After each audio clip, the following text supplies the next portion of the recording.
All right, welcome. It's February, almost spring, 60 degrees.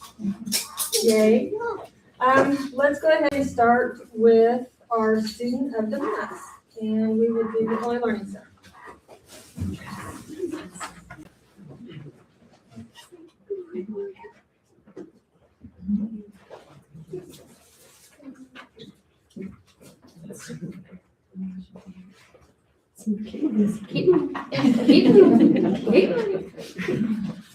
So our student of the month for the Early Learning Center is Trace Allen. Trace is actually in my classroom in the orange room.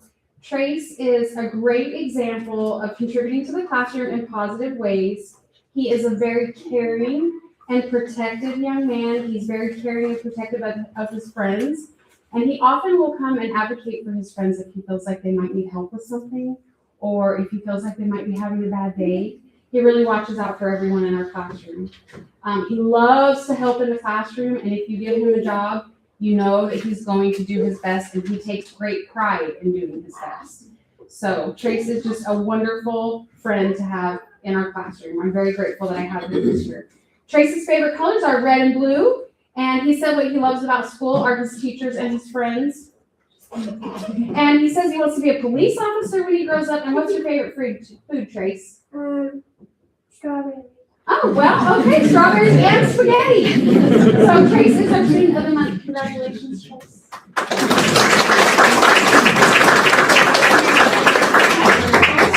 And go all the way around the table.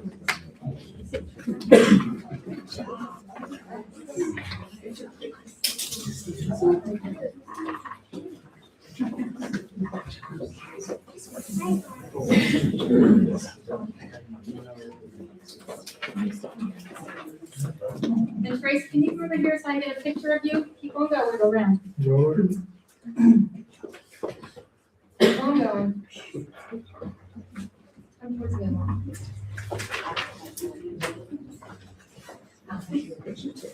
Stand right here.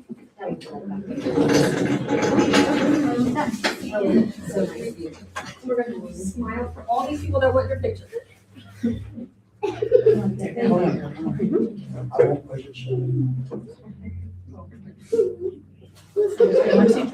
there. One more.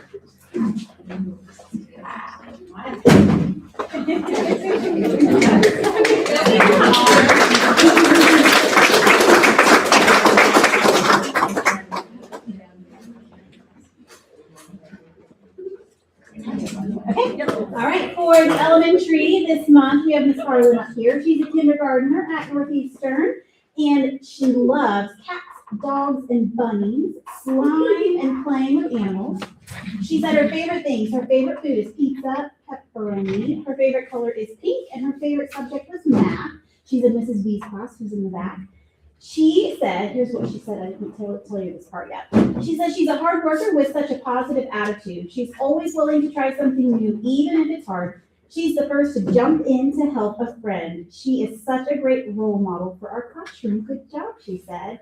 The ways that she belongs, we talked about. She's a good friend, she cares about others, and she is a good leader.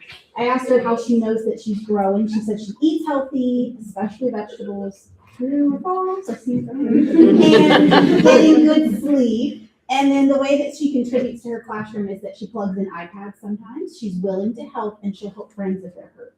So this is our student of the month.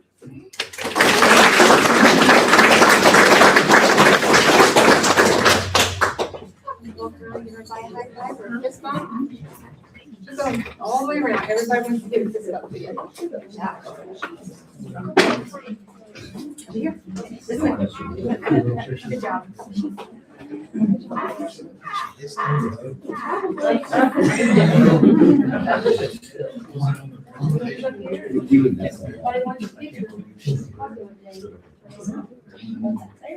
Smile real big. There'll be quite a few pictures though. Stay smiling. Go ahead.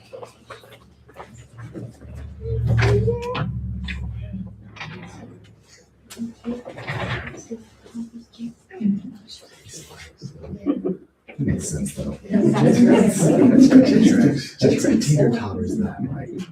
Next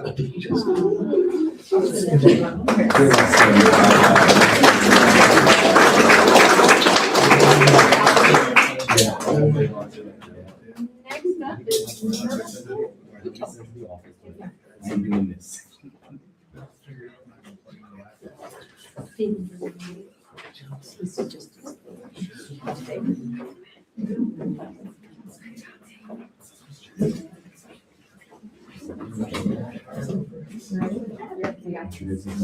All right, hello. So I'm Jennifer Kelly, and this is Corbin. And so here's what we said about Corbin. He, okay, so Corbin adds to the belong part of our rubric here. He says he is supportive of his peers. He participates in sports and extracurriculars. He is a great leader and is always willing to lend a helping hand. That's very true. He grows. He has high expectations for himself and works hard to meet those expectations. He's willing to try new things, even if it's hard. He has a growth mindset and is not afraid to do the work that it takes to be successful. And he contributes by working in the classroom to help others stay on task and do the right thing.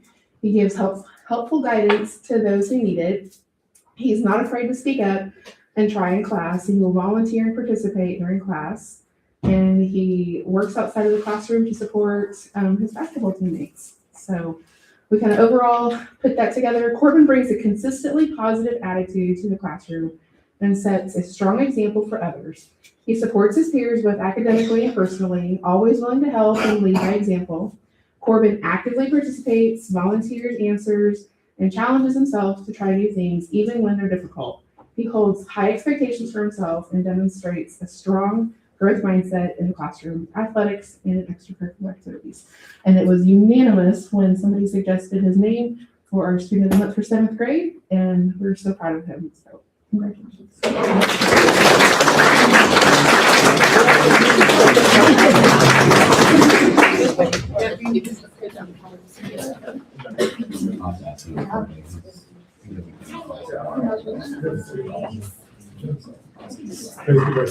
Six right here. Yeah, come back for a picture. You almost got out of here.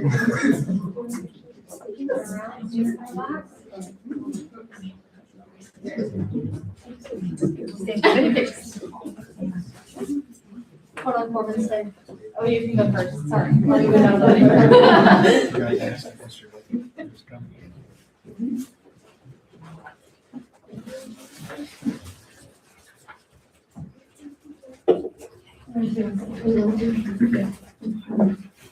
Thank you. Good job, Corbin.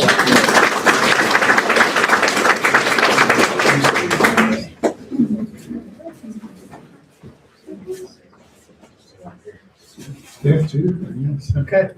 The high school student of the month is unfortunately not here. We think he's probably working, slinging pizza up north there. Is David Renault. The PE department selected David. Just contagious positive energy, no matter where he's at, whether he's in class, in the hallway, at track practice. He's just a super positive young man, and it's contagious as well. I've had him in all the way from his freshman year in PE class, and then every year in the weight room of his high school career. He's always excited to tackle the challenge of the day. He's always asking, what we're doing today, and he's excited, which is a big change of pace from some of the high school kids that are rolling in every day. He's committed to getting his workout in and draws others in with him, and then goes above and beyond as well. He's willing to help the teacher out and other students in any way, whether it's with a lift or anything that is required. And David is a member of the Northeastern track team. Very fast, very athletic young man. He grows at Northeastern by always being there for his friends. And one thing I've noticed in the hallways is you never see him walking or talking with the same kids. It's always, he's got a very wide social circle, will talk to anybody, make anybody laugh. Just again, his energy and his personality is contagious. He also carries a 3.54 GPA, and he's setting the foundation in the classroom to continue his education at the collegiate level.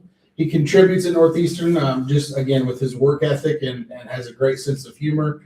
He's a model for what it looks like to work and improve as a person and an athlete. It's great because my classroom, the work you put in, you see direct results. And you can see that when he's performing and with the track team and just his results and how much stronger and faster he's gotten, and it's because he is a really hard worker. He also, again, great sense of humor, connects with other kids in class and in the school by making them laugh. Outside, he likes to play video games and very intense training for his track events. He's all about track, and he hopes to attend any University East, study sociology, and be on the track team there. So, David Renell.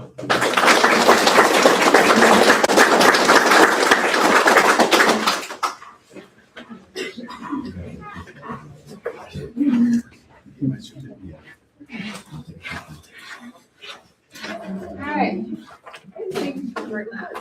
We're going to jump right into administrative reports and find out what's going on in all of our buildings.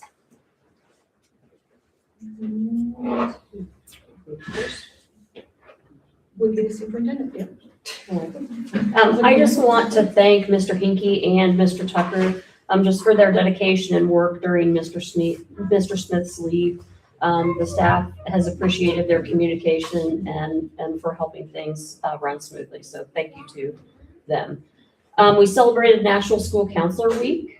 Thank you to our school counselors and all that they do. We would like to recognize Jen Gaddis, May Kinky, Katie McNamara, and Alyssa Weissel. Also, a thank you to Mr. Markward and to Ivy Tech just for their creative thinking in helping cover Carla Franklin's math classes. We're still in search of a math teacher. If you know of anyone out there that is interested in a math position. But we are able to cover the classes. We have some people that are coming out of retirement to help cover. But the main thing is to make sure that students are still learning and that they're receiving credit, including the dual credits. So thank you to all of them. Boyd Learning Center. So we started off our month with a visit from Officer Davis. He came over and met with all of our students in the hallway, and they just went bananas for his visit. He just did an amazing job. They were laughing and cracking up, and he just did an amazing job. Some even got to try out the handcuffs, and I thought that was the neatest thing in the whole world. So it was really fun. We and the staff loved your visit too. So. Teachers have completed that Lena Grow training, and we're excited to start implementing it, but we're waiting on some materials to arrive before we can start that. I'm thinking maybe after spring break, just that might be more like along the timeline. Mrs. Curtis and I met to discuss plans for open house and enrollment night for next year for our new families. So our open house will be on the 14th of April, and then our enrollment night will be on the 21st. And we did have our Valentine's Day dance on the 6th, and that was a lot of fun and really special to see all the little kiddos just dressed just so sweet, so cute. Lisa Cakes donated the cookies for them for the dance, so I'm really appreciative to them for that. And for our PD Day, teachers spent the day looking at our new curriculum and just really breaking that down and discussing it, looking at all the materials and everything that came with it. And we are just, all of us are just super excited about this new curriculum. Everyone is on board and really excited to start it next year. So again, thank you to Officer Davis, he left, but for his visit, and for Mr. Fox for his use of the gym, and his speaker for our dance. Thank you.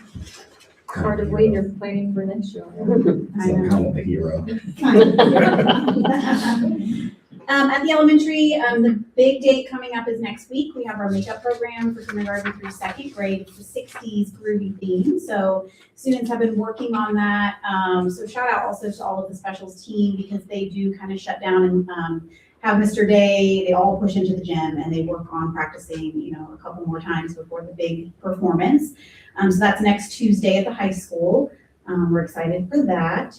We do have dates that we'll announce and do some save the dates for the spring concert and art show. So those are always on the same night. So those are coming up later on this spring. We have, right now, we're just always, I feel like, in the middle or doing some type of testing. So island checkpoints are finalized as of last week for the 3rd round. The next thing we'll be gearing up for in March is the iRead test. So 2nd and 3rd graders will take that. We're always looking for donations of snacks or mints, things like that. So if anybody wants to donate, that's always appreciated. For PD Day, we started looking at possible reading curriculum at the elementary and had some conversations and looked at a few resources, and we'll be reaching out to get more resources and continue that conversation. Friday, I'm going to the IU East Reading Symposium. I'm excited to hear what they have to share, and we have so many students through IU East in our building, so it's always nice to be able to sit and listen and kind of see what they're doing and that we're on the same page. So I'm looking forward to that. A big one in our building, and the last one is just the support for our 5th grader, who I think most of you are aware is fighting leukemia. She's amazing. Her teacher's doing a great job. She Zooms with her class almost every day. And a lot of that is just she wants that interaction. But we have sent so many things. I don't think they even knew what to expect when we sent the first couple of staff members to visit her. And they went up and took just baskets of stuff. So she's fighting hard, and even Officer Davis, I think, sent a Batman figurine. Is that correct? No, it was a person named Dr. Davis action figure. Child should have. Absolutely. And that action figure is in her hospital room. So that was very sweet. But we've done all the t-shirt sales and all of that. But it's been a really, really nice show of support. I think I heard Mr. Fox say you saw her. I did. Today. They were having lunch with a couple of her classmates. I got to peek by and I was like, "What are you guys doing?" "Oh, we're talking to Grace." And I got to see she was smiling and just having a good old time. So it was really nice to see her face. Hard time, but it's been a good show of support.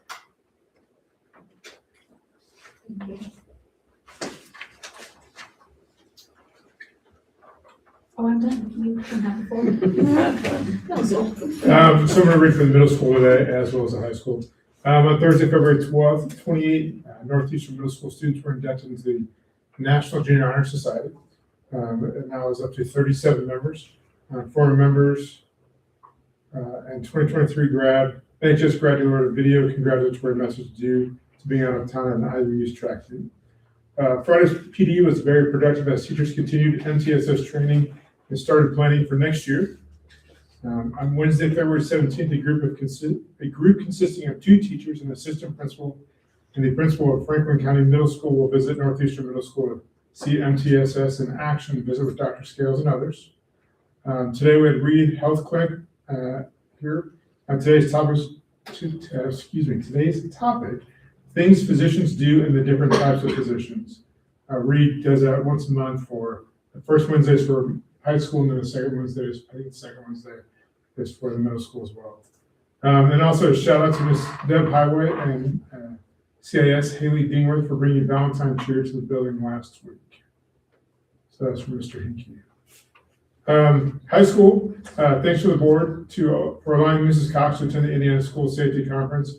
She very much enjoyed the conference and is excited to bring back great information.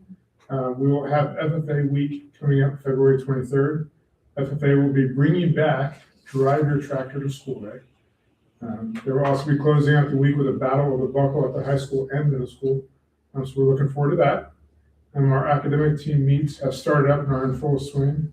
They've started competing, and I look forward to sharing results with you for the upcoming meets. They had one last night, and I think we were at Connorsville, and I think of the replacements, either 3rd or 4th, depending on which category it was in. Mrs. Heather Smith, our career coach, is working on a Career Foundations Expo. We'll host this for freshmen and sophomore on March 4th, while the juniors are taking the SAT, and then seniors will be out of the building. They've got a list of activities that they'll be able to participate in. Some upcoming events. FFA breakfast is February 25th at the fairgrounds. We have a band and choir concert on February 26th. A few extracurriculars just as the winter season wraps up. Congratulations to Olivia Kroll, Lucas Chambliss, Jackson Wayland, and Vanden Miller. They all placed at sectional and advanced to regionals. And out of regionals, Olivia Kroll placed second, Vanda Miller placed third, and they went on to semi-state, which was this past weekend. Our girls basketball captured the TEC title this season. They also recently competed in sectionals. Unfortunately, came up short against a very well coached Union County team. Congratulations to the damsels. They competed in their first winter guard contest and placed first. They again competed on the 14th and they placed fourth in that event. And also congratulations to senior Elena Webster. She was at solo and ensemble, and she will be competing at state level in 3 events on February 28th. And then a quick shout out to Mr. Parsley and Mr. Hall. If you guys have been to any of the, there's even fall sports, but even the winter sports, all of the girls basketball games, boys basketball games, they have brought the pep band and they have done an awesome job. I've gotten compliments from opposing fans and our own fans, and we come to might not be a big game, and our band's at every one of them. And they even tried to split up into like an A and B band, but the kids did not want that. So they've been at all the bands games and have sounded great, and just a huge shout out to them. So. They do something really good. It's nice having them at the games. Yep. You can just tell. I mean, it just changes the whole dynamic for us. Yep. So it's a good thing to have them. With that said, also give Mr. Halloran a congratulations on youth night. That was huge. I mean, seeing all the students come out there, getting one large picture, it's good to see for the students. So make sure you tell him job well done. And I did hear some very great comments about Mr. Hinkie, the job that he's doing. He's done a great job. Yep. Next up is community comments. Do we have any signed in for community comments? Going once. Did anybody sign it? Going twice? 3 times? Okay. All right. We will now move on to consent items.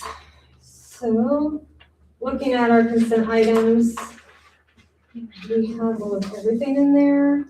They're on our website as well as we've all received them here at the board.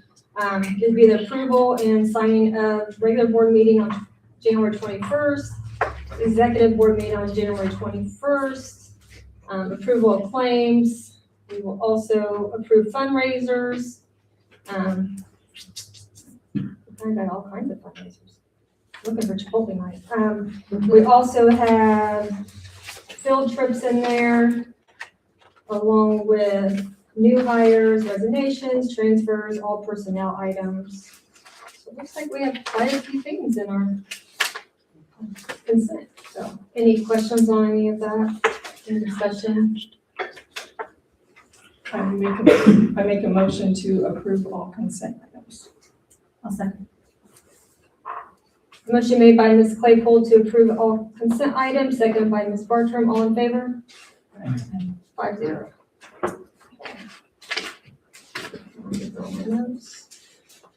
All right, next up is new business. I'm making sure I stay on page. New business. So first on our new business is the calendar amendment, and I'll let Mr. Bryan speak on any of that.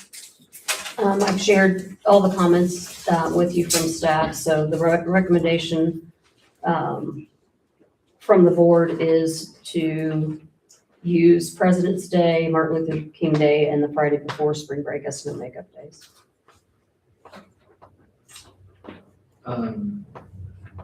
I'd just like to say that I really appreciate the feedback that I know many of you received too from a lot of our teachers who voiced into this. Those of you who are here, it's so much more helpful for us to gain a better understanding of how you guys work in the classroom every single day, and how these decisions really impact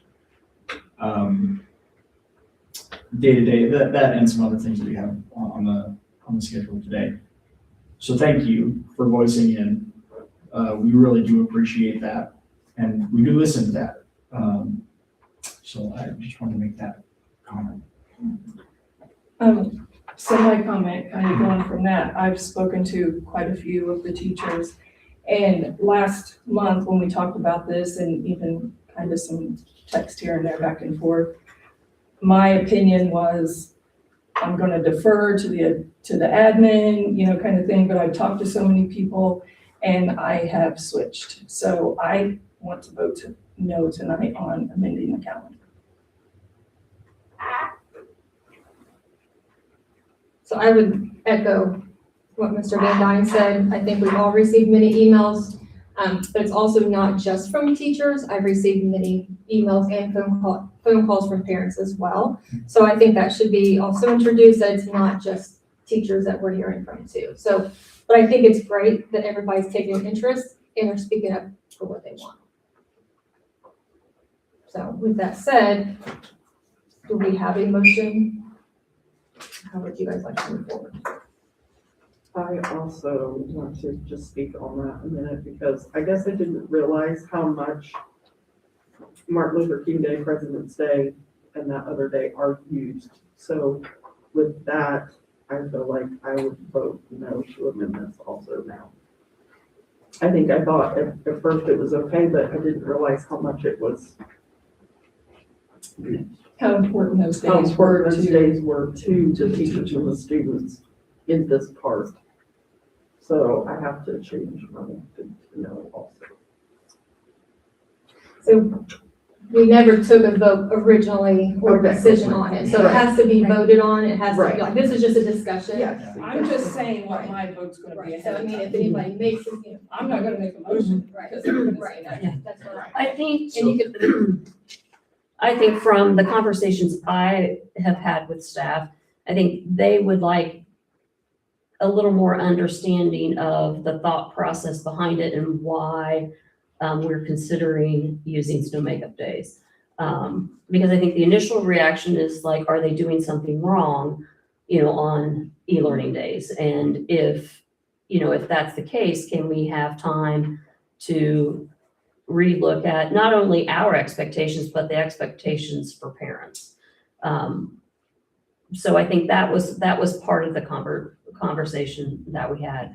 You know, and also the fact that, you know, I think I heard some concerns, like we were playing by the rules. We did everything that the state said that we should do. And, you know, as a result, students at Northeastern are gonna have more instruction than students at some of the other schools because they got waivers and now they don't have to make up those days at all, where we didn't have days that we needed to make up. So those were just some of the concerns and just trying to help people understand kind of the why behind that. And I think the original discussion was, and I don't think anyone would argue, just the importance of in-person instruction, and we don't disagree with that. And I think we all agreed, you know, tacking days on at the end is probably even less productive than an e-learning day.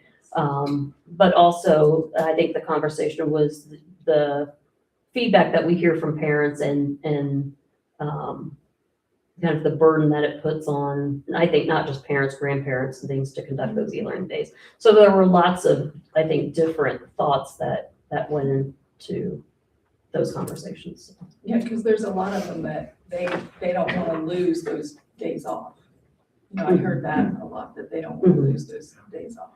The heart of this discussion never came up because we questioned at all what our teachers were doing or how they were performing in the classroom. It was more the value that we have in the face-to-face time that we have with students, and that includes online too. That being weighed against how that might actually be playing out when we have students who, for me, real honestly, the way that we communicate sometimes the value of online learning comes off very negative to the community by simply saying things like, oh, you don't really have to show up. That communicates to parents that this is not valuable. And then that bleeds down to the students. And what is a very valuable tool that could be used great things, becomes something that is not utilized as well as it can. So my opinion on this is that I've heard enough through emails and even some other decisions that other schools are making to try to shape a direction. We have a calendar that is officially in place. If we're at the point that we're ready to start making motions for a vote, I would motion that we table this, that we spend a little bit more time leaning into this a little bit, hearing from our teachers to say how this is actually working. Maybe it is simply a conversation around a few adjustments of communication or a little policy that's more school, not state policy that says, hey, here's how we're going to approach e-learning days. I'm not eager to make a fast, quick decision on this. I want to make a decision that's best for our teachers and for our students primarily, because that's who we as a board are here to serve. We don't ever want to communicate that we are a board that wants to just make decisions without the input of those who it impacts. So if we're at a point of ready to make motions, I would make a motion that we table this, spend some time exploring what it is that the teachers might see as the best way to move forward in this, see what some other schools are making in some of their decisions, and revisit this at a later date. We have a calendar that's in place, so I'm not, I know the sooner that we solidify what we're doing, it helps everybody. But I'd rather not make this decision and then come back on it later and then just confuse everybody because we don't know what our schedules look like. So that's my motion. Is there a second to table this? I'll make a second to table it. I was kind of thinking the difference between the elementary and then high school. I think high school students can pretty much do the learning on their own. The elementary might be a little different. So that was in my head of processing, how does that work for them? When my kids were growing up, they were at Grandma and Grandpa's, and that would not have been something that would work very well. So now kids are in daycare centers. That may not work very well. So that may be something, and I know we can't do one thing for one group and one for the other. So we have to figure out what works for everybody. I just wonder, this is just like me thinking, and this could be so obsolete, I don't know. But like for the elementary, having them sign on and how you said, like some are at daycare and some go different places. Could we do, or is it so obsolete, like do like a weather packet? And instead of having like the kindergarten and first and second graders take home iPads, or like, oh, the snow hit us out of nowhere and then they don't have them, like at the beginning of each semester, like send home a packet. And that's what kindergarten, first and second grade do, instead of like having to have the stress of logging on and stuff. Some people, they're home with their kids, they can log on and it's great. And some kids can do it themselves and it's great. But, there's a lot that can't do it. They can't, their parents aren't able to, many different reasons. So I just thought, why can't we just kind of go simple with that? And my kids are old and I can look back and missing a day here of not seeing your teacher on, or synchronous learning isn't going to affect them when they're adults and they're grown. Missing 3 or 4 snow days, and if on worst case blizzard scenario, missing 3 or 4 days of school and not having a tablet that you're doing something isn't in the long run going to hurt them.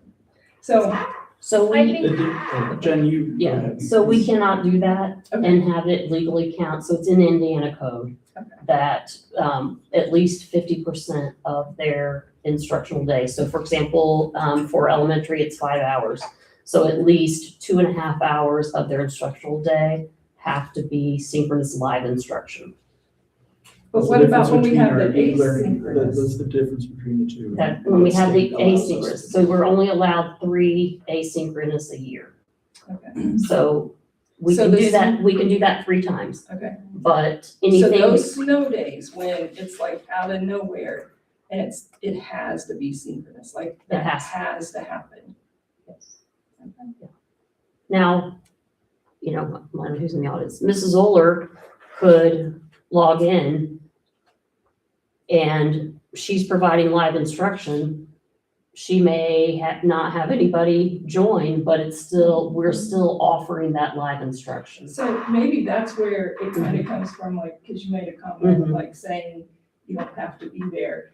Because, I mean, I don't know where that came from, but No, maybe, yeah, that's is that just something for different? clarity, no, that's what I'm hearing from some parents. That the value of e-learning has left their home because they have received that there is no real requirement to show up. So I just don't even let my kids do it. I don't even have my kid do it.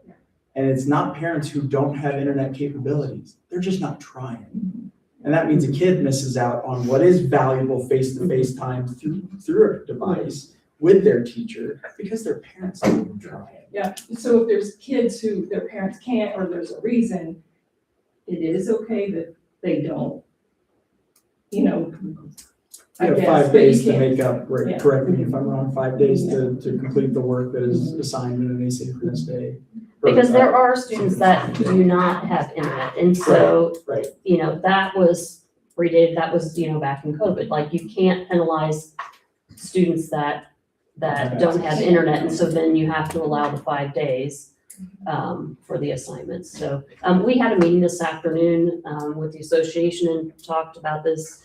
We're prepared to, look at some of the things that, we can't change because they're in Indiana code and it's, state guidelines.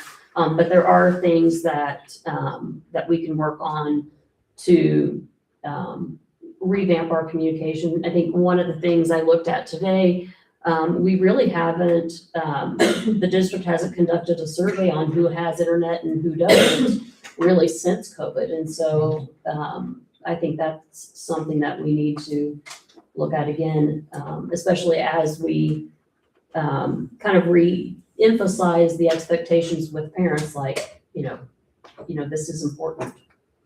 And we have,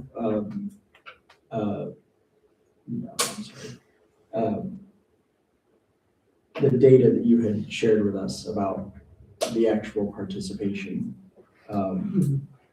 I just saw that as being very incomplete. Like, I didn't think it was very good data at all for us to be able to make some of these decisions on.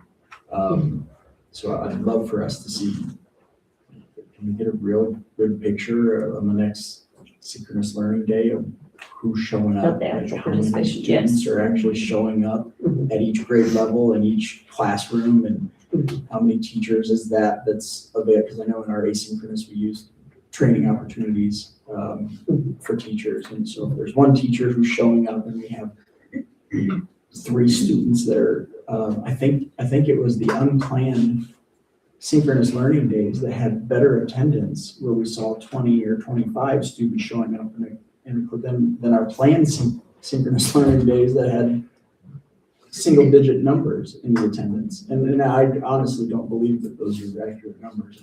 I hope that we have more people showing up online for class. I think than you're looking at it backwards. So the numbers were the students that were counted absent. So when you That's see, not how I read that when you report at see the all. elementary and it says 0, 0, 0, that means all the students on those 3 days at the We're elementary fully engaged in logged, online. either logged in and or turned in their assignment 5 days later. Okay, so it doesn't necessarily mean logged in, but that they had completed the work for an asynchronous. Yes. Okay, like well, on- that yeah. much. Yeah, so that's like not So how I what they're read that report at referring, all. what they're talking about is I pulled attendance for the e-learning days to show that, and then we looked at like the day before and the day after an e-learning day, and our attendance was better on the e-learning days than it was the in-person days. But you guys know that. They have 5 days. Right. You guys have time to get them to get their assignments in. Unlike the day before where there was 32 that were absent, and the day after there was 22 that was absent. But on the virtual day, it was 4 that was absent. So those numbers are what's interesting too. Just seeing some of this data. I think that's what we're looking for, is real data to understand what's working and what's not. Going along with, what Ms. Claypool said, I know our kids are good. I know all these parents out here, all your kids are good. my biggest concern are the kids that don't have us. Those are the ones that I want in the buildings. That way they get you more. Yes, it's just 3 days, but that's 3 days more. 3 days more is you get to touch those students' lives. That's kind of side that I was looking at it from. Not that you guys were doing it wrong or your learning's bad or anything like that. It's just all of our students. The ones that struggle need you guys more personally than they do through a computer screen. I mean, I think all of us can agree that kids have too much computer time now, too much screen time. So the more we can actually touch their lives, I think it means a lot. So I think that's where we were all coming from originally on these days. Plus kind of aligning with the rest of the county too. So it's just consistent. Yeah, I agree with that. I think that, like, the second semester, there's like a long span of no break, like January, February. So there's a day here, a day there. And I think, some of the teachers that I spoke with, of course, they love the children and we want the best for the children, but sometimes that makes for a long winter, January and February, when you don't get those like one day, kind of like the spring break one, that's the Friday. I don't have such a problem with that, but I do get the Martin Luther King and the President's Day. I understand that one, that. So we have a motion to table it by Mr. Van Dyne, seconded by Ms. Bartram. So if we table it, what are we doing? We go back to having discussion and try to figure out how to move forward. Like change the day, like change it totally, or just wait longer to see if we're gonna stick with taking those 3 days? We'll start collaborating and see with administrators and staff how we can improve it, if there's a way we can improve e-learning so we don't have to go this route. So I think it's just a matter of everybody collaborating, going to Ms. O'Brien, doing some surveys, maybe having some conversations and some ideas of how else we get more students on here. And I think we also need data to show us how many students are actually logging on for virtual learning. I just know extending, not approving a calendar is kind of a pain for everybody. Our calendar is approved. Well, This it's would just be- approved, this would but just be- it could at any moment be changed. If we, if we're tabling it, that means that we bring it back.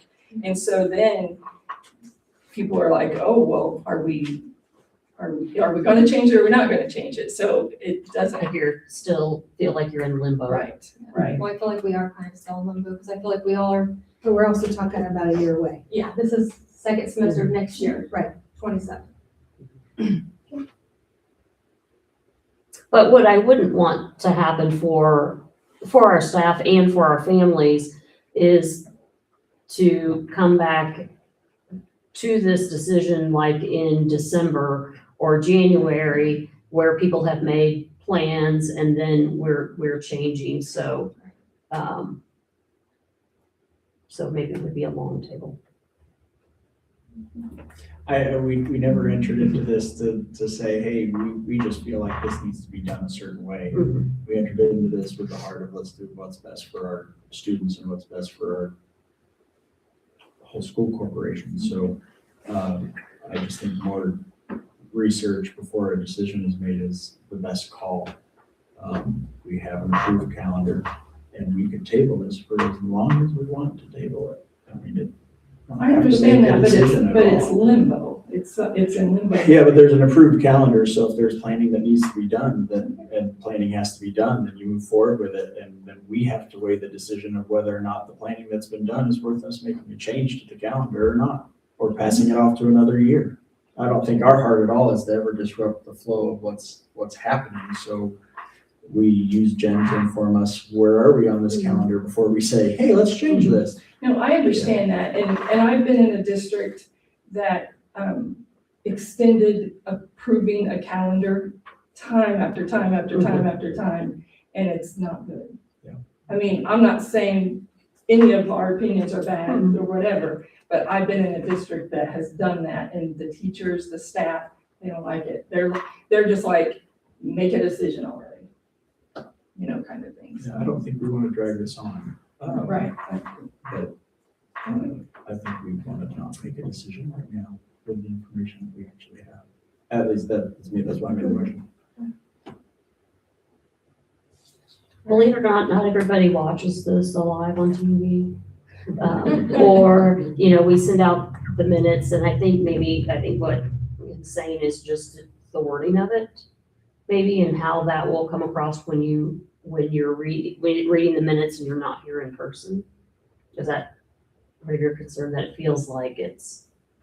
Who, me, are you saying to me? just the- Well, I just, And I know because yeah, I mean, you were part of that district too, when the board kept extending, and I didn't like it. I was the secretary and I didn't like it. It was just like, come on, so I don't want the teachers to feel like we're just gonna, put them in remote for too long, sort of thing. All right, so, any more discussion? Okay, so motion made by Mr. Van Dyne, seconded by Ms. Bartram. All in favor? To table. To table. Okay. So we all agree? We're at table 5-0. All right, next new business is Chromebook. The Chromebook proposal. All right, we've had lots of emails, lots of correspondence, to talk about iPads. I shared the survey results. Students, it was very close, just a little over 50%. Staff prefer iPads over Chromebooks. That was pretty consistent across the surveys and the conversations. There's concern, from both sides, and students need to learn to type. We've shared the change in some of the assessments and the requirements. And then, especially like in math classes and art classes that use the writing tools for the iPads, that's what they're used to, that's what they like, that's what works. But then there's also the concerns about just being the security of iPads. And we've talked about House Bill 159 and just our ability to be able to provide those parental controls. So right now with the iPads, we have filtering systems obviously on them, but it doesn't prevent a student from taking it home and logging in with a personal account. And that's what we can't monitor. And is that something that's against this bill that they're passing that? It's an ongoing concern just in like our day-to-day operations. And the administrators could probably speak to that more when they get parent complaints or have discipline issues on some of the things that we've encountered. That where Chromebooks are a little more secure. It just happened, we started this conversation prior to the House bill coming through, which would put us in a situation where by January of 2027, we would need to be in compliance.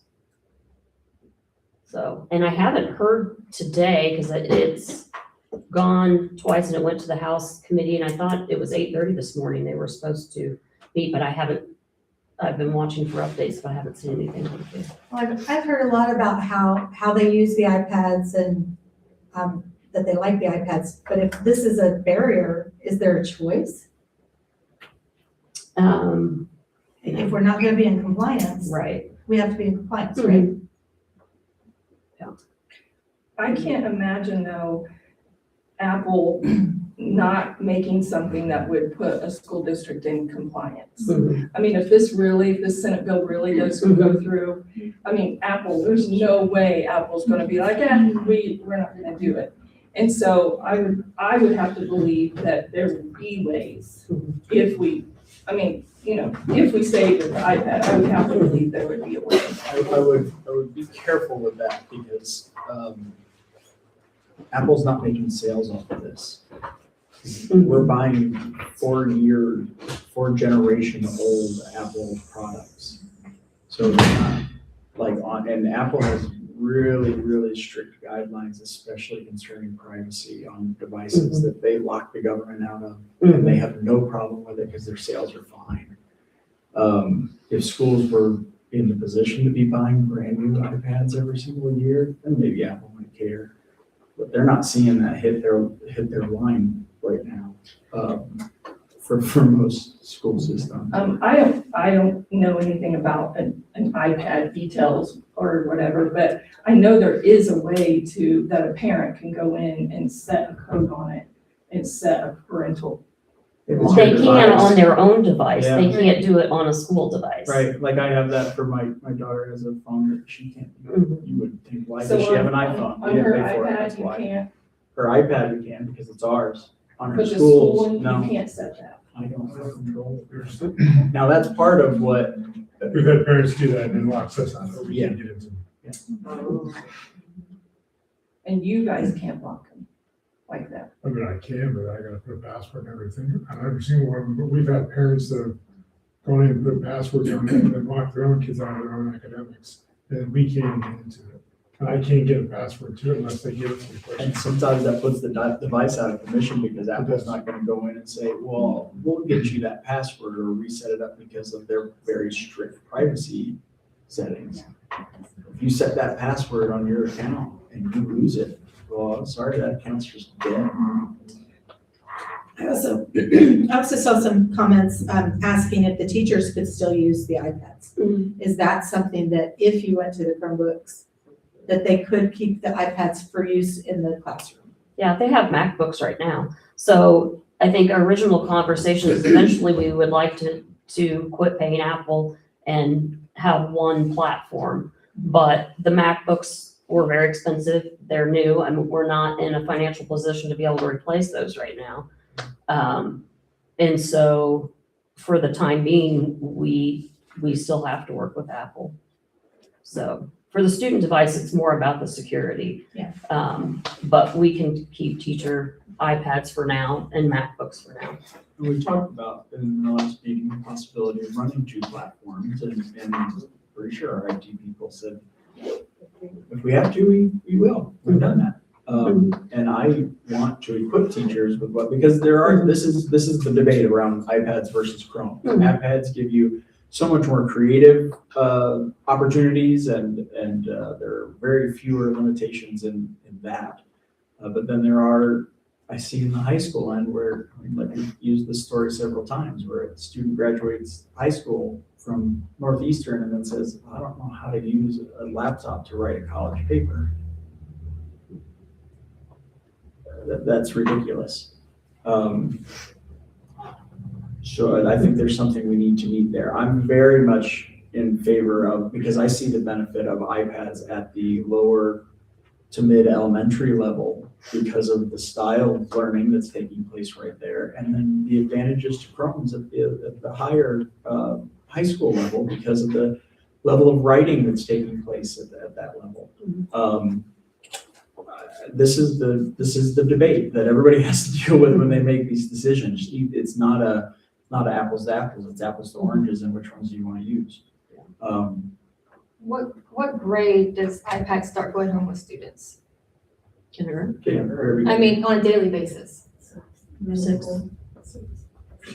But remember, we have to have a device that we can send home on an e-learning day.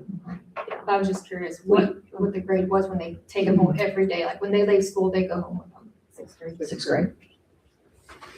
So last week, when Brandon was talking to us about it, I agreed with that part about my student. When he left, he was like, oh, now I've got to learn a laptop. So that was my initial, thought also.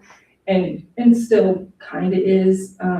Now they have like the keyboards for them. So I know, because I talked to some of the teachers, the high school teachers, and they can type on those keyboards just like they're typing on. Yeah, it's a keyboard. Yeah, so, I purchased my kid's one. Yeah. When she was in school. so there's a way, it's not the same, I get it, it's not the same, but there is like a keyboard that's available now that wasn't, when we first. Isn't that gonna be a state requirement too, But- that there's a keyboard? Wasn't that part On of it? some assessments, yes.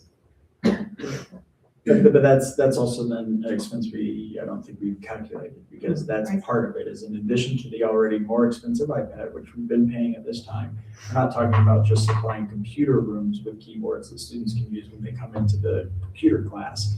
That's supplying a student with a keyboard to take home with them every device. And that makes it substantially more expensive. And we've already purchased, my understanding, because they were done before my time on the board, was that those were purchased off of a grant that got us into the iPad rotation. And we really need to look at the sustainability of continual iPad purchase for the corporation long-term. Because, just because we got it from funds that we don't have to get us started, doesn't mean that we have funds that always be the standard. So if we select the Chromebooks, there's also another thing that we'll have to pay. So who pays for the insurance for the iPads now? The corporation. The corporation does? Because I know on like next steps, it says selection of insurance model, district paid versus parent paid. Mhm. And so possibly that's going to be, a big expense for us.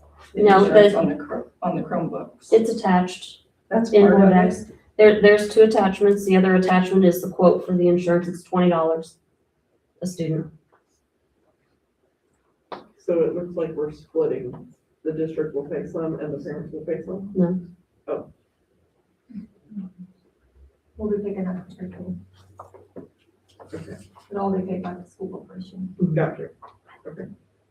Kind of like this now. Okay, so after speaking with everyone, I spoke to Mr. Markward today, and I was reminded of what a Chromebook does, especially for the high school students, where if they're on their Chromebook and they're typing in, some words or whatever, that flags like Mr. Markward or the superintendent or whatever, and I do think that's very important. I think that's a big deal.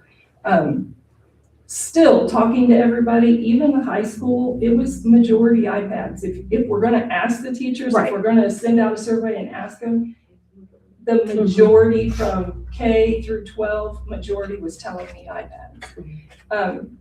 But what I don't want to say yes, K through 12, because I do think, my opinion, 100%, like K1 and 2 should stick with iPads, which was one of our options last month. And so my opinion is K1 and 2, at least K1 and 2 stick with iPads, and then I would even want to say middle school down, but for sure K1, 2, stick with iPads. And then we'll have to check to see where we are, because if with, again, House Bill 159, then we would not be in compliance, and so then we would be back at the Yeah, table. so that's another thing, if I was aware that, because when we were being talked to, even just last month when Brandon was telling us, we had 3 options we could pick from. If it comes down to that, we don't have an option. You're saying we Right. don't have an option. Right, and this is a short legislative session, and so this is stuff that's happened, it went this day, it changed, and then they, they've met 2 or 3 times since we've met. And the thing is, from reading it, it doesn't seem like it's even that big of a deal, except we can't, parents can't lock them down, which I didn't know, the parents, because it looks like the bill is just saying the parents need to be able to lock them down, is all. There's probably a little bit more to it, but, Right. That seems like what the big deal is. Right. But as parents need to be able to lock down a device that we send home that we control. So then my question with Kim's comment on the K1, K through 2, at what time do we have to purchase new iPads where we're at now? That's what I was So the ones that we have currently now, when do they have to be replaced? We're probably maybe another year. They're already, we bought an older generation iPad then, so they're already, so that's why they don't even take the compatible chargers. I think we talked about that last month too. They said that we were getting to the end of that cycle, we had to do something anyway. How do you feel about 2 devices in the building, and what are you hearing from students and teachers and She's gonna be with us. Am I allowed to ask a question at this point, or is it inappropriate? I mean, legally, Okay. you said nobody watches this, right? I thought no one signed up for public commentary. You do have to sign in Also, if you're going to. Say K1, 2 for iPads, what about 3, 4, 5? That's what Julie wanted to ask. Then Julie has to do both. I think consistency in the building is better to have the same device. So I would, if we're going to do 2 platforms and we find that iPads are better for the littles, then it would be easier to do it the same. There has to be a transition year, so I don't know who that falls on, and I hate to push that off onto the middle school. Or maybe we introduce keyboards, I don't know, in 5th grade or something, or through our computer lab classroom time, if that were to be the case. I mean, I would rather they not have a device and have books instead. What a horrible idea. That's a whole different agenda. That we would write with paper and. I would like that. I do think, and I know from my own personal experience with my kids, devices didn't come home every day until 3rd grade. So I do think that there's a expectation that littles don't need to be bringing that home. The responsibility of it is hard enough up through 5th grade, of getting it back and forth, but. Do they use them on a daily, like in the classroom, K through 2? I mean, Not at the beginning. I think that we slowly introduce kindergarten. We have to use them in K for assessment, but then once we get past that, we're using them daily. Yeah.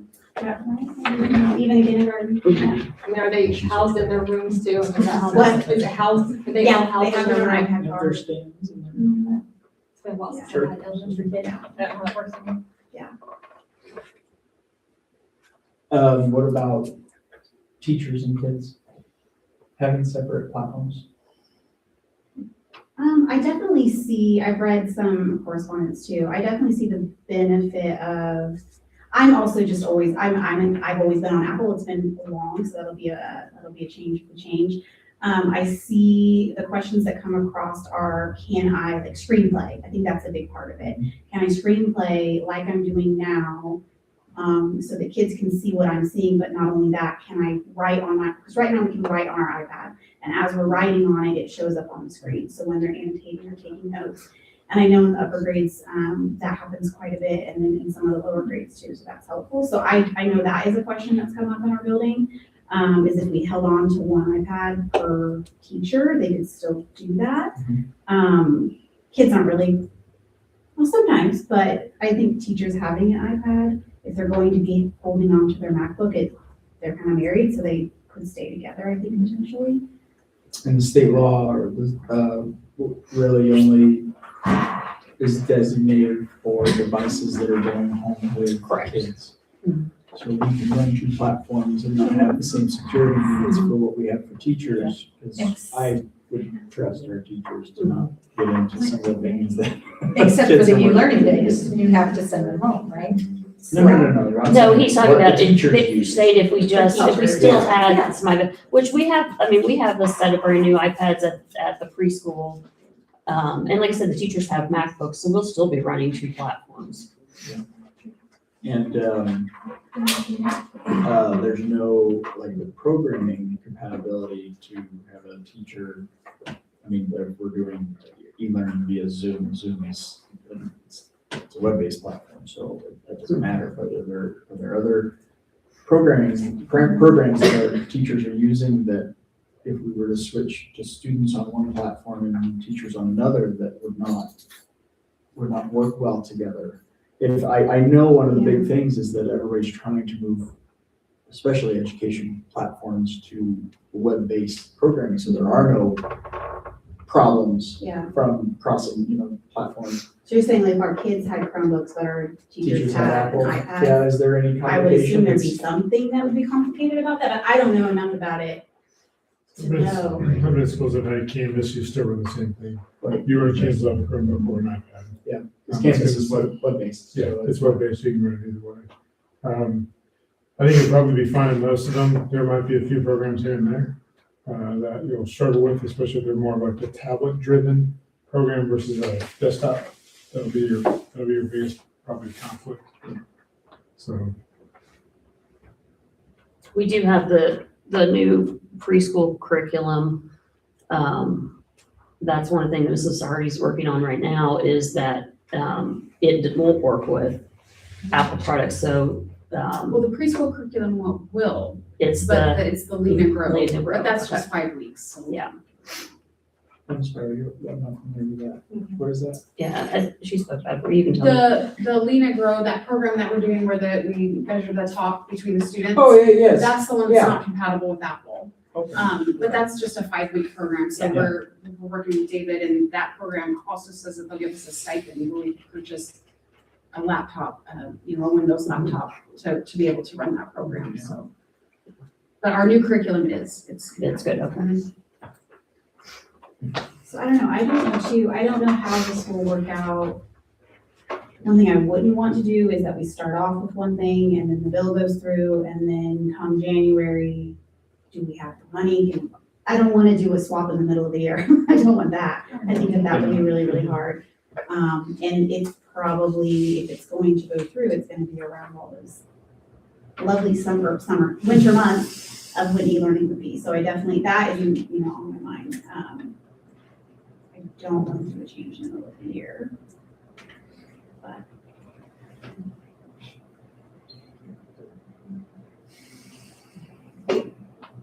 I think that the littles are, I think our end, they see tablets in their home more than they see something like a laptop, but I understand the need for them to be exposed to it for when they get older. I just don't know where that happens.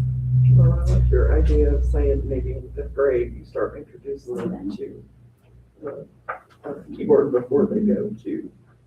Yeah, because I don't think a kindergarten first, second, grade, they need a laptop. Tablet use is not something that you have to train a kid in. No. You don't have to do that, because even if the home is not fortunate enough for the child to have a tablet or device, mom and dad have a device, and kids have been playing on it. So tablet training is not something I'm so concerned with. Computer training is, because maybe 10, 15 years down the road, everything will be tablet driven. But tablets will have to come a long way to meet where computers are right now. And I don't think for what we're talking about right now, not training kids in computer use is the wisest. So are we just discussing, Jen? And Mrs. Stevens and I have worked in both realms where we've had iPads where we've made the transition, and we've been in buildings where kindergartners had laptops, so. I know in our, I was reminded, that we also have the advantage in the building with a computer class that every kid goes to every week. That starting in 3rd grade, they are exposed to laptops and typing, and they are doing some of that. So it's not like it's not happening at all. I would want to acknowledge that. Yeah, I know that we are doing something on some level to help kids understand typing, but I remember my typing class when I would learn home row and just sit there frustrated, but then I'd have to go home, and if I was on the computer, I actually got to practice that. And when we're not sending keyboards home with kids on tablets, that they're not practicing. Yeah. So then I see my daughter actually complaining about this whole conversation, because she says, every time I type on a keyboard, I have to do this and look down at it. And I go, well, because this is a problem when you're typing. This is something you have to learn and practice and grow out of. And I don't want her going to college like this, because that's pretty hard to write a research paper doing. Third grade is usually when state testing starts, right? Second.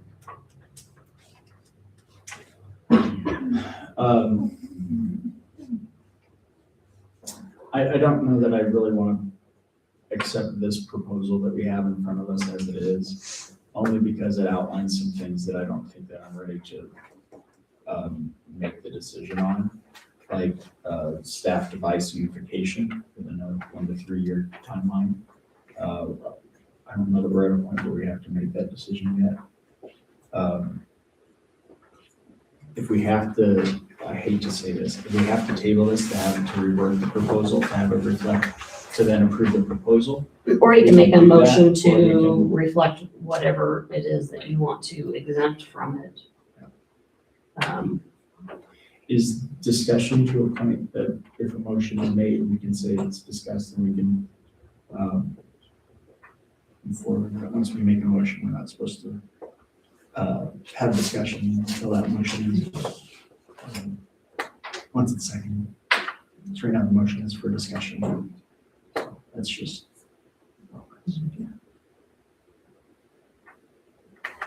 I don't want to cut anybody short in this conversation about making a motion.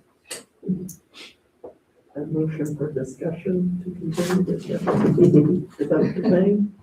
He's saying after a motion. He doesn't want to make a motion if somebody has something else to say. Oh, okay. I still, don't like it as is. The proposal. Yeah. Help me to understand what you don't like so that if I make a motion, I've I'm done so still- understanding you. I'm still of the thought that, that elementary should have iPads. And I just feel like, and it's not the admin doing this, it's the Senate, I guess. Mhm. I just feel like they're saying, this is what you guys have to do. Like, we don't have an option, is what it's sounding like. So at this point, I say, my opinion is, I still think that, elementary should have iPads. Is what I don't like about this. But what does that do to us if it passes? And how quickly is this moving through? It sounds like it's moving through pretty quickly. Mhm. Well, and that, you know, I hear Tierney say, what will that do to the building if we have to have a device transition In the middle of the because year. we're not compliant because of, yeah. Are any of you, do any of you kind of see what I mean about the elementary or? Oh, I know, I see it 100%. I agree with that. Yeah, Yeah, I do. I think- I just look at the other side of it as the legislation. Is it gonna? Right. And that's What's it, the I issues? feel like they're pushing us and telling us what we have to do with that, not you what they guys. do. The Well, legislation. Yes and no, what they'll do Oh, no, is they somebody will definitely- come out and create No, a and that's tablet. why it wasn't even, like, it was just a conversation. And, you know, it puts a little more sense of urgency in it. You know, timeline wise, you know, we're already kind of cutting it close if we were to make this switch for the fall. Because it does have to be bid. We have to go through that whole process. And then it's the turnaround time on even ordering, and then in order to set them up and have them in the fall. I mean, I don't know 100% that Apple wouldn't come out with something. I mean, we don't know that for 100%. But if they did this year, we wouldn't buy those tablets. If they came out and made a new device that would be more compliant, and if they put out an update, will our 4th-generation-old tablets be able to download that update? Because it may not be able to run that operating system. I would want to table it for the reason, and I would come back in 2 weeks. I mean, we don't have to wait a whole another month for a meeting. I would come back in 2 weeks, and so it's not like we've had so much discussion and we feel like the Senate bill is like coming at us, like telling us that right now. Like, I would just hate to vote right now. Let's vote in 2 weeks, and let's take a pause and maybe, I don't know, just take a pause, and that's gonna be. I don't want to vote yes on this one. I agree. Okay, I make a motion to table the Chromebook discussion. I second. And,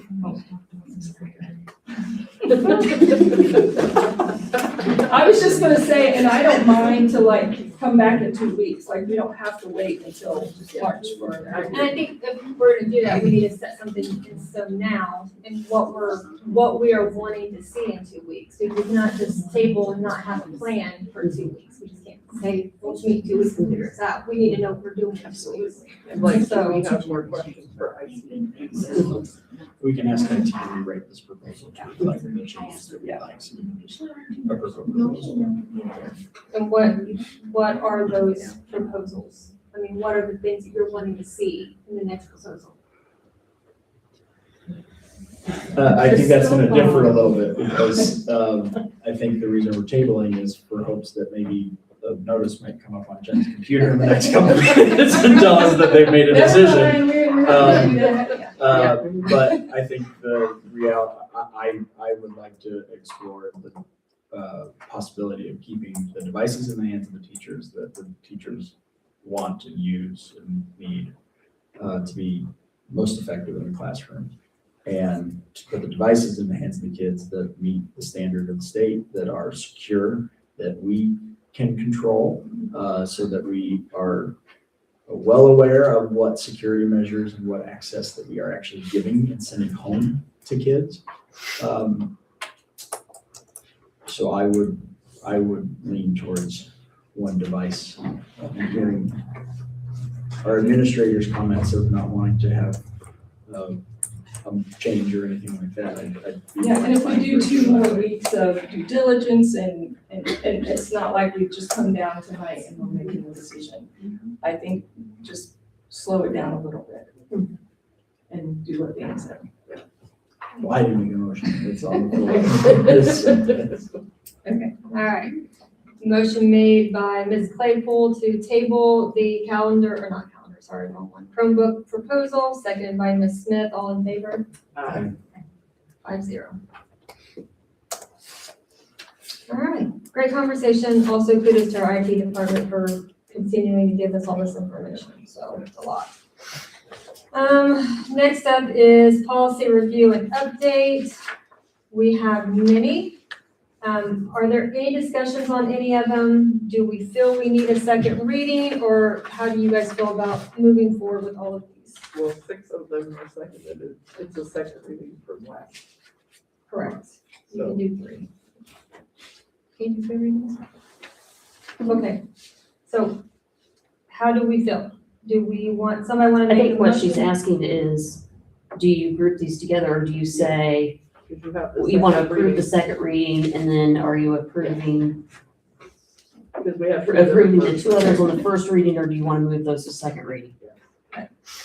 So do we want to approve all of them together, or do we want to separate them out? So are we all good with our second reading? Yes.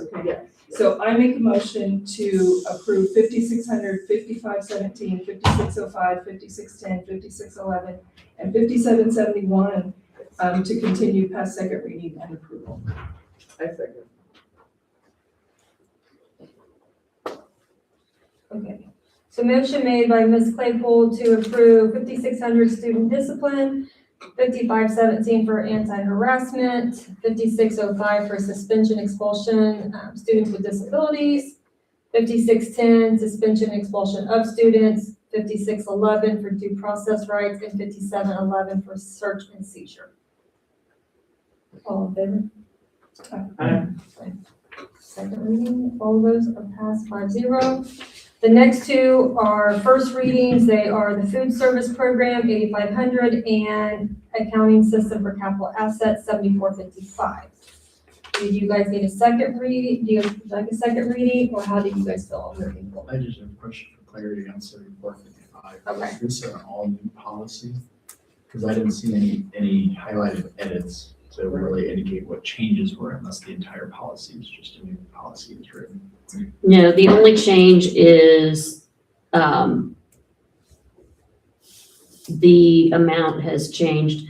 It used to be that,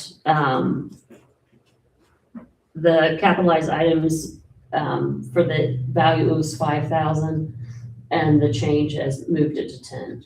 Not our change, that's just the change in. So that has to do more with like when we do inventory and what we have to, claim. They've just raised that value to 10,000 instead of 5. That's the only change.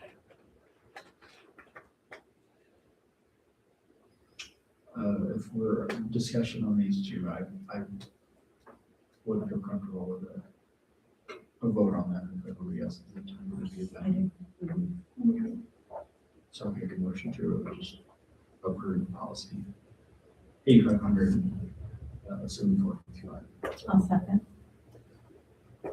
Motion made by Mr. Van Dyne, seconded by Ms. Bartram to approve 8,500 food service program and 7455 accounting system for capital assets. All in favor? Approved 5-0. Okay, next up is unfinished business. We have nothing written there, so we're good. Next up is board comments. Any comment? I appreciate all the contributions to the discussion from the email and all of that, because that gave us a lot more insight into what you see and what you do and how it all works. Love the look of the new website I got on there today to pull some stuff up, so if you haven't seen it, it looks really good. It's really nice. All right, employee comments. I would like to thank you guys for listening to us. That's not been something as past practice that we were able to reach out to you with our concerns or just our comments or opinions. And it is important, and it builds that safety that we feel like, we're heard and you're heard. We can work together to build something that works for all of us. And I think that that was really, in our building, that's kind of like people I've talked with. We are loving that we can reach out to you and feel like, no, you may not agree with us, but that's okay. We don't always have to agree with each other, but you're hearing us and we're hearing you, and we can maybe reach you. And I'd say thank you to these brave souls for being here tonight. Because we keep trying to reinforce, we started the year that way. When I send out the emails, I say, please reach out to me, reach out to the board. We still have some trust building that, that we're working through, that people feel like maybe that they'll be targeted or that they'll get in trouble for speaking up and so. I had a couple calls that said that Jennifer told us to reach out to board members if we wanted to. Yes. So that's very nice. Any other employee comments? I would like to say that I literally thought Mr. Van Dyne was looking at me, but he was looking at you. I wasn't gonna say anything because I didn't want to. You were looking right at me. I didn't want to tell you. No, not you. I was not trying. Speak to you at an inappropriate time. I was like, am I supposed to talk? Hey, you asked if you could speak up. That's where that. Don't sit behind your name. Yeah, right. Mr. Van Dyne would look at me a lot.